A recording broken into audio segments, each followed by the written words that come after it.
వచ్చే స్థానిక సంస్థల ఎన్నికల్లో అనంతపురం అర్బన్ నియోజకవర్గంలోని 62 డివిజన్లు 4 పంచాయతీలను గెలిచి మంత్రి నారా లోకేష్ కు కానుకగా ఇస్తామని ఎమ్మెల్యే దగ్గుపాటి ప్రసాద్ తెలిపారు.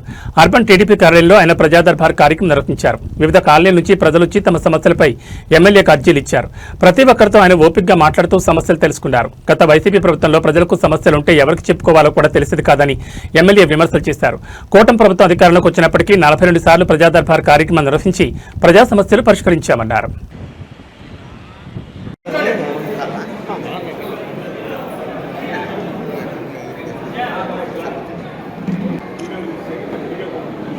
కార్తీక్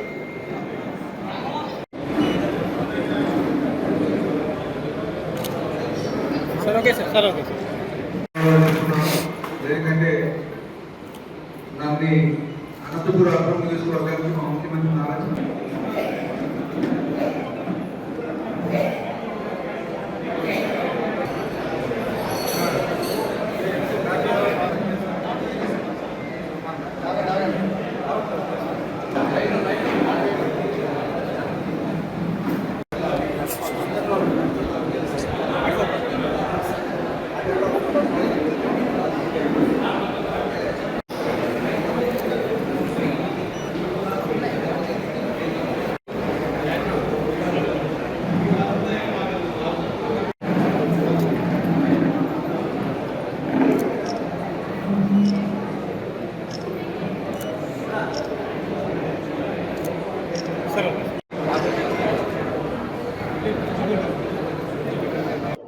ఈరోజు అనంతపురం అర్బన్ నియోజకవర్గంలో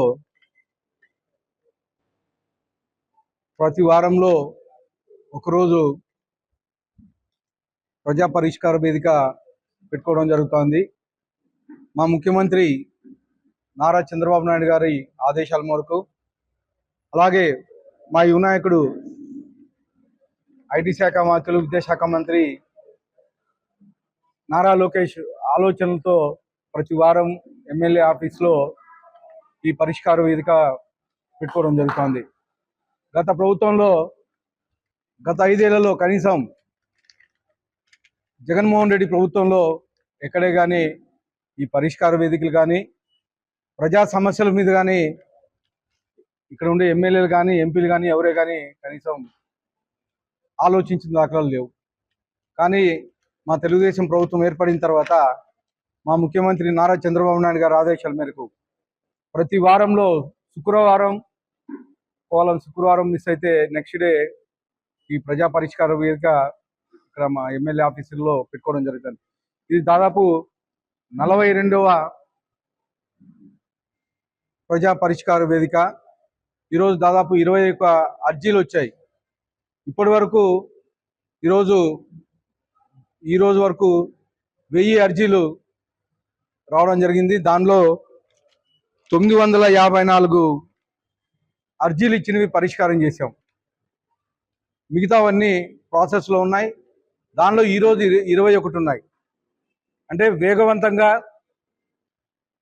సమస్యలు పరిష్కారం చేయడం కాకుండా వాళ్ళకి సంబంధించిన ఇబ్బందులు ఉన్నా కానీ మేము ముందుకెళ్ళి వాళ్ళ ఇళ్ళకెళ్ళి కానీ పరిష్కారం మార్గం చూపిస్తున్నామని చెప్పేసి తెలియజేస్తాను.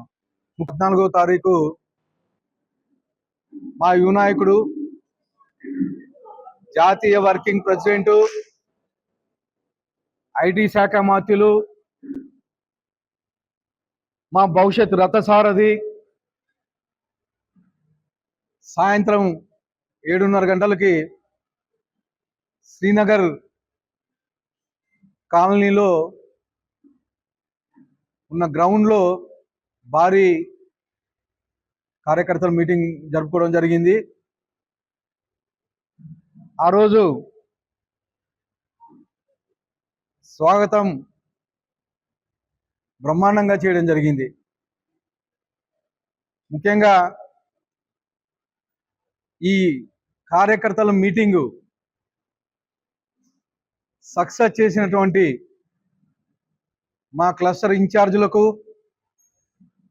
అలాగే మా యూనిట్ ఇన్ఛార్జీలకు, డివిజన్ ఇన్ఛార్జీలకు, బూత్ ఇన్ఛార్జీలకు,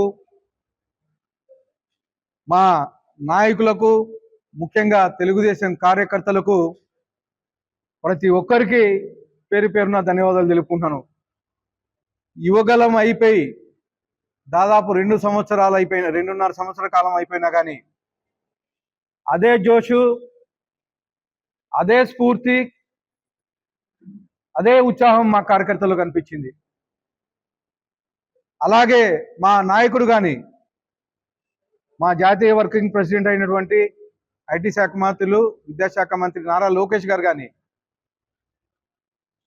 మా నాయకుడు మా ముఖ్యమంత్రి చంద్రబాబు నాయుడు గారి స్ఫూర్తితో మా కార్యకర్తలకి మనోధైర్యం నింపి వెళ్ళారు.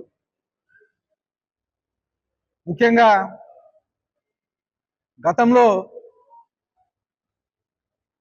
వర్గాలు ఉండేటివి, కానీ నాకు అవకాశం ఇచ్చిన తర్వాత, నన్ను ఎమ్మెల్యేగా గెలిపించిన తర్వాత మా కార్యకర్తలందరినీ, మా నాయకులందరినీ ఏకతాటిపైకి తీసుకొచ్చి బ్రహ్మాండంగా అనంతపురం అర్బన్ నియోజకవర్గంలో కార్యక్రమాలు ఏర్పాటు చేసుకుంటాం. మీరు చూశారు నిన్నటి రోజున ఎక్కడే కానీ ఒక చిన్న డిస్టర్బెన్స్ లేకోకుండా కలిసి కట్టుగా అంతా మమేకమై స్వాగత ఏర్పాటు చేయడం అయితే ఏమి, అలాగే మీటింగ్లో కానీ ఒక చిన్న డిస్టర్బెన్స్ లేకోకుండా మా నాయకులు ఒక డిసిప్లిన్గా, అంటే కార్యకర్తలు, మా తెలుగుదేశం కార్యకర్తలు డిసిప్లిన్ కార్యకర్తలు, మా నాయకులు డిసిప్లిన్ నాయకులు, ఎక్కడే కానీ ఒక ఇబ్బంది లేకోకుండా డిసిప్లైన్డ్గా సభను బ్రహ్మాండంగా సక్సెస్ చేశారు. చేయడమే కాకుండా మా నాయకుడు కానీ, నారా లోకేష్ గారు కానీ, రాత్రి 11:30 వరకు ప్రతి ఒక్క కార్యకర్తతోనూ, ప్రతి ఒక్క నాయకునితోనూ సెల్ఫీలు, ఫోటోలు తీర్చుకొని 11:30 వరకు ఓపికగా ప్రతి కార్యకర్తని మాట్లాడించుకుంటా, అంటే మాలో స్ఫూర్తిని నింపి, మీరు ఎప్పుడు ఎలక్షన్స్కి వచ్చినా కానీ భారీ మెజారిటీతో గెలిపించాలని ఒక స్ఫూర్తిని నింపి ఈరోజు మొన్న స్ఫూర్తి నింపే ప్రోగ్రాం ఏర్పాటు చేయడం జరిగింది. ఖచ్చితంగా మేము మాట ఇస్తున్నాం. అనంతపురం అర్బన్ నియోజకవర్గంలో ఉండే 50 డివిజన్లు 62 డివిజన్లుగా మారబోతున్నాయి. అలాగే 4 పంచాయతీలు ఉన్నాయి. ఖచ్చితంగా 62 డివిజన్లు గెలిపించుకుంటాం. 4 పంచాయతీలు గెలిపించుకొని అనంతపురం అర్బన్ నియోజకవర్గం నుంచి మీకు గిఫ్ట్గా ఇస్తామని చెప్పేసి నేను తెలియజేస్తున్నాను.